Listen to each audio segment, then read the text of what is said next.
What's up, Navigating Academia family? This is your buddy Dr. J. Phoenix Singh coming at you to be able to answer a valued viewer's question. Now, you guys know that I love you, so please do help the channel and me personally out. It's totally free. Just hit that thumbs up button, i.e. the like button, before we get started here. Be sure to subscribe to the channel if you enjoy content related to academia, regardless of whether you're an undergraduate, even a high school student, a graduate student, a postdoc, a junior faculty member, all the way up through being a late career academic. We appreciate you so much. Also, it helps the YouTube algorithm out a ton if you leave a comment below. So if you have a question for me, please do place it down below. Or if you just enjoyed the video or literally want to put an emoji below, including the poop emoji, go ahead and do it. So let's go ahead and get to it today. Today's question comes from the Siegfried, and the Siegfried left this question on a video that I made just the other day called, "Should you negotiate salaries during postdoc interviews?" So if you're interested in doing a postdoc, which is what today's video is about as well, be sure to check out our literally dozens of videos about postdoctoral fellowships here on this channel. I find that not enough channels talk about postdocs, so I'm excited that as somebody who's done a postdoc himself and loved it, and I found it so incredibly useful, you can learn about my postdoc journey in other videos. I really love talking about this topic. So here's the question from the Siegfried today. The Siegfried writes, "Can you speak about international applicants who have applied for postdocs when they have PhDs from another country but want to come to the United States for a postdoc?" So, Siegfried, thank you so much for your question. Here's the deal, mate. As you'll remember from watching other videos here on this channel, this was my exact situation. So I did my first doctorate at Oxford, and directly after that, I did my postdoc down in Florida in the United States. Part of this was easier for me simply because I was born in the United States, so I didn't need some kind of visa to be able to come back to the US and so forth. So it was a little bit easier for me in that regard. But remember, there are a variety of visa mechanisms to be able to bring you over to the United States for educational purposes. Okay, so just remember that, these mechanisms do exist. What I would say is that if you're an international applicant or if you're a domestic applicant, I'm going to be honest with you, it doesn't matter, provided you've got 5 things. So that's what I'm going to cover for you today, is what are those 5 things that you need in order to secure a postdoctoral position. The good news about being an international applicant is that you're already a little bit exotic. You add a little bit of diversity. And right now in the contemporary culture, the zeitgeist here in the United States, diversity is at like the top of people's list. Racial and ethnic diversity, gender identity diversity, international diversity, you name it. So you're already in a pretty interesting spot compared to maybe in the past in a country like the US. So here are the 5 things. Number 1 is going to be personal connections with your target postdoctoral supervisor developed well in advance, all right? And when I say well in advance, I'm talking about maybe a year to a year and a half in advance of you actually applying for the postdoctoral fellowship. People seem to have this misconception that just by writing, like an email, for example, to this target postdoc supervisor, 3 months before applying, or even once you know the postdoc is opening up, that somehow this counts as a personal connection, and it does not. You need to be very proactively during your graduate school years building up that sense of social capital and social currency so that when the time does come to apply, people know, like, and trust you, or if nothing else, they recognize your name and they say, wow, this is a very special person. We'll get to that further in today's video in a few moments. But this is the first key. I want you proactively going to the conferences that your target postdoctoral mentors go to. I want you making sure that you meet up with them for breakfast, for a lunch, for a coffee, for a dinner. Usually it's going to be for a breakfast or a coffee or a drink. Or you'll meet at a poster session. These people who you usually want to be your target mentors, a lot of other people want them to be their mentors as well. So, and usually they have their own grad students and postdocs. They usually have their own stuff going on at these conferences. So you want to make sure that, you, to the extent possible, are being flexible with them and you accept that they're very busy, very in-demand people. But after you actually get in touch with them in person like that, which I know is difficult during the pandemic, but in most countries, the pandemic by the end of 2021 here is going to be largely done. Largely, okay? So let's not be hyperbolic here. There's certain other countries, I'm Indian, so like in India right now, it is like an ish show over there. not good, right? I have family members who are, suffering right now really over there. It's really bad. So it could take longer in certain other countries, but at least in the US, and you want to come to the US, things should be, relatively back to normal, to the point where if you wanted to come on a travel visa, if you need one to be able to go to an academic conference, I would recommend applying for a travel visa as soon as you can. And remember that there are also travel visa consultants that you can hire in your country who can help you with that application process. We actually did that for Daria here in Ukraine, and that worked really well. So you can do that, for yourself as well. I always recommend, looking for consultants wherever you can. So that's number one, personal connections. Stay in touch with that person a minimum of once every 3 months to once every 6 months after you meet them, okay? And make sure you let them know via a thank you email for their time after you have met them, that you hope that you can stay in touch about the latest and greatest in your career, okay? It's number one.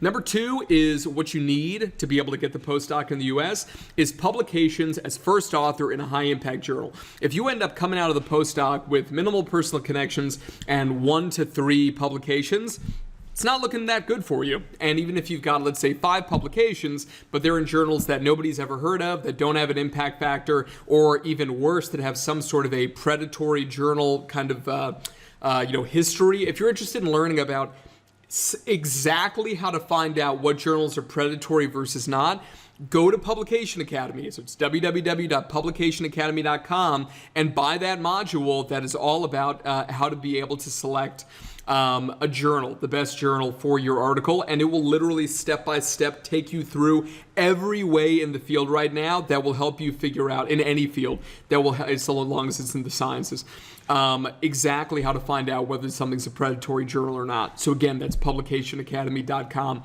Next thing, or actually, well, let's stick on that for a minute. What is a high impact journal in one field won't be the same as another. For example, if you are in something like forensic psychology, which is my field, if you've got an impact factor of 3, oh my gosh, like this is a good journal, right? If you go a little bit wider and you're talking about general psychology, having an impact factor of 3 is respectable, but it's not like, a psychological bulletin, which is a journal, a really good journal, where the impact factor is, double digits, right? I mean, it's just important to understand that impact factors across fields are very difficult to be able to compare. There are other bibliometrics you can use to be able to compare across fields. If you want to learn about bibliometrics and how to be able to use them, ironically, it's the same Publication Academy module, so watch that one. But anyway, so that's the deal. To be able to find that module, by the way, go to Publication Academy, go to Courses, go to Build a Custom Curriculum, scroll down, and the little logo, the thumbnail, is literally like a little lock, which is unlocked. Okay, so that's that one. You can go and take a look. Third thing that you're going to need is external funding, even if it's only a little bit. And this is a tough one, because I would say that this is really only true if the postdoc itself is not funded by the department or by an external grant mechanism itself. That would mean that the university, the clinic, whatever it is, they're funding this, okay?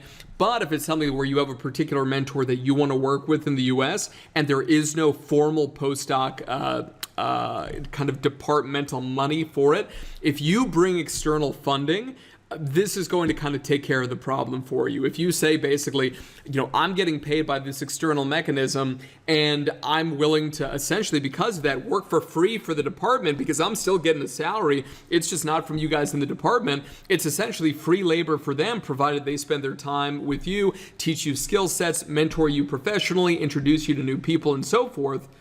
What a perfect thing for them.